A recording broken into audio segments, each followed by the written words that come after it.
88.3.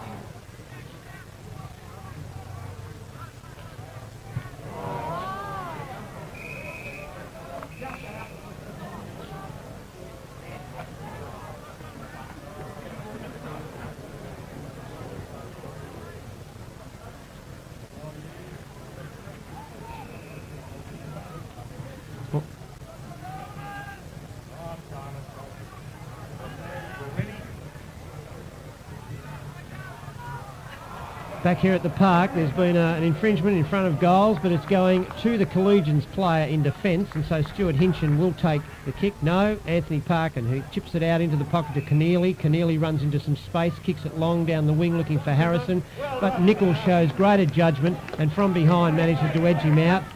Marks the ball, kicks it forward looking for the lead. It's knocked to the ground. Lawson's body's in underneath. Griffiths gets one high. The umpire calls play on. Unsided. Galbraith picks up the spill, kicks it forward. Theodore's watching the bounce of the ball. Christian Davison runs through and gathers, feeds out of searching handball to Kerr. Kerr again too slow. That's twice in as many minutes. David Kerr's been too slow giving off that ball, and the rebound has seen it go forward for Old Melburnians. They've got 3 or 4 options here. Brummel, wasteful shot at goal. Could have fed it off to 2 or 3 different players then.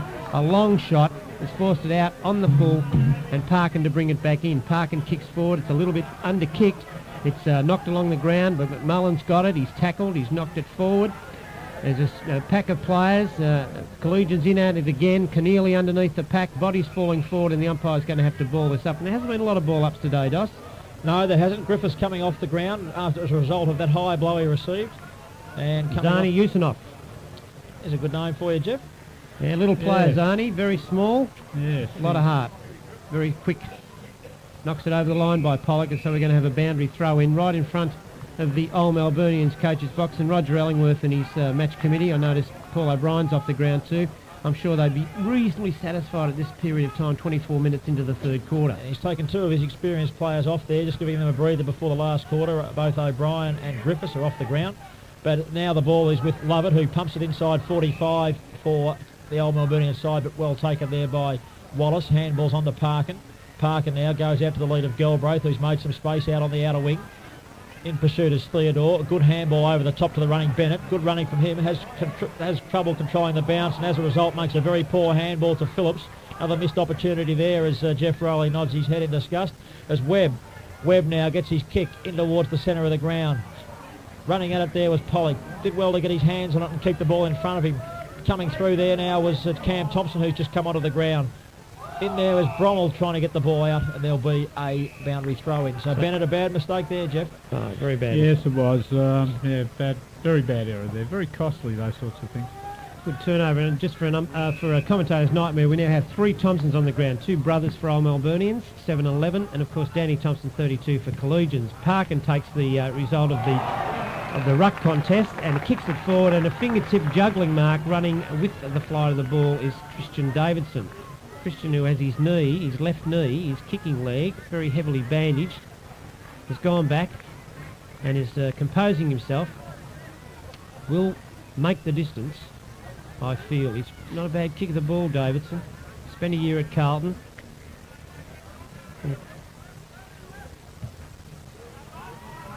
It's a lovely kick by Davidson. Beautiful right in centre. Richard Shover was clapping that ball from 15 metres out. That's how confident he was that it had both the line and the distance. And a very, very needed goal by Christian Davison for the Collegian side takes him on to 6 goals, 15-51. Trailing Old Melburnians 10-13-73 on the Jefferson Ford scoreboard. And they're back in here with a chance, Jeffrey. Yeah, terrific effort by Pollock there, I thought. I mean, he really did make sure he got his hand to the ball and kept it going, because they were in trouble. If that ball had gone past Pollock, there was a couple of OM spikes ready to swoop on it and send it right down the long way. So the ball bounced in the middle again. Now it's a chance for the big fellow in Bryan to get the ball out. Eventually getting it out there was it Hanbury. Hanbury, well taken there by Thompson. This is Cam Thompson kicking the ball up in towards the forward zone, but well marked in front there by Stewie Hinchin, who has had the better of Smith today. Gets it out towards Bennett. Bennett kicks it out wide. He's found Kerr, who's made some space on the wing position. Being held up there by Hanbury. Good courage by Kerr. He had to have a player running straight into his face, and he took that mark. Kicks long now, looking for Phillips. Phillips got his hands to it. Well rove there, though, by Chad Sousa. The Collegians crowd called for the mark, but the umpire said play on. As Sousa now brings it down with a bad kick and only finds Pollock. Pollock gets it over towards Kerr, who gets it on to Bennett. Bennett drives with a low drop punt kick. Off the hands there of the pack. Roving it is Harrison. Harrison gets it onto Parkin, who's come down the ground, and the left foot kick out to the lead of Schober. Just out in front of him. Pushed in the back there by Witts was the umpire said no, and there'll be a boundary throw in. Bit of experience there by Witts because he knew the umpire was a long way from the action, and he did grab Schober's jumper and then push him as well. So they're inside 4 goals, Collegians, at 6:15:51. Old Melbournians at 10:13:73 on the Jefferson Ford scoreboard. As the ball comes off the boot there of Berry. Berry now gets the kick and off the ground. Through comes Kerr with a bit of dash. Was he tripped up there? Umpire said no, but he got one too high, and he'll take the free kick. He looks as though he's in a bit of trouble. He's had a couple high in this period of play occur. One of them he was awarded a free kick against him when it was clearly his, but we were on the different side to the umpire, so that can be perhaps the reason for that. But Kerr is in a bit of trouble, and someone else may have to take this kick. We've got Parkin gesticulating to the bench, looking for a trainer to come out. I think he copped the boot right across the head then, Mike. Yeah, and Gene Palmer, yes, there's a bit of blood, and he's going to have to go off. Gene Palmer's going to take his kick instead. There's a lot of blood, isn't there? Yes, there is. And Brad Woolhouse, there's no doubt Woolhouse is not free in his action, is coming onto the ground to replace Kerr. I'm sure Kerr won't be off for the remainder of the game, but they're going to have to attend to this eye. Palmer on his left foot kicks the ball, probing kick, looking for a big pack of players. Schober knocks it forward.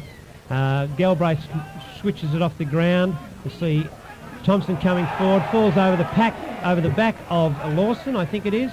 And Lawson's going to take a free kick. There's a bit of a pushing and shove by Walker. But is it Lawson or is it Christian Davidson?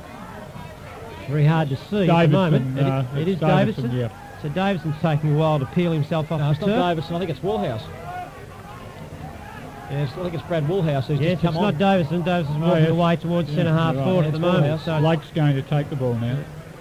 so Woolhouse isn't too flash. As I said, he didn't come on all that well with his knee anyway, heavily bandaged, and he's needing the attention of trainers, and Lake will take the kick.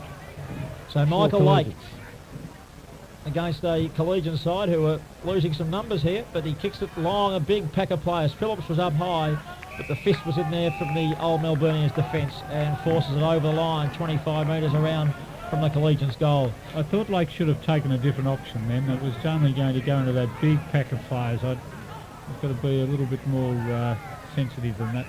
Pollock tries to take it out of the ruck and have a snap for goal. But unsuccessful as the pack forms again, and there'll be a bounce. 29, nearly 30 minutes gone in this third quarter. And the knock down there by Bryant. Conceding some ground was Thompson. Kicks it out towards Parkin, but the three-quarter time siren beats him. And on the Jefferson Ford scoreboard at three-quarter time, a better quarter from Collegians. They move on to 6:15:51. They trail Old Melburnians, who are on 10:13:73.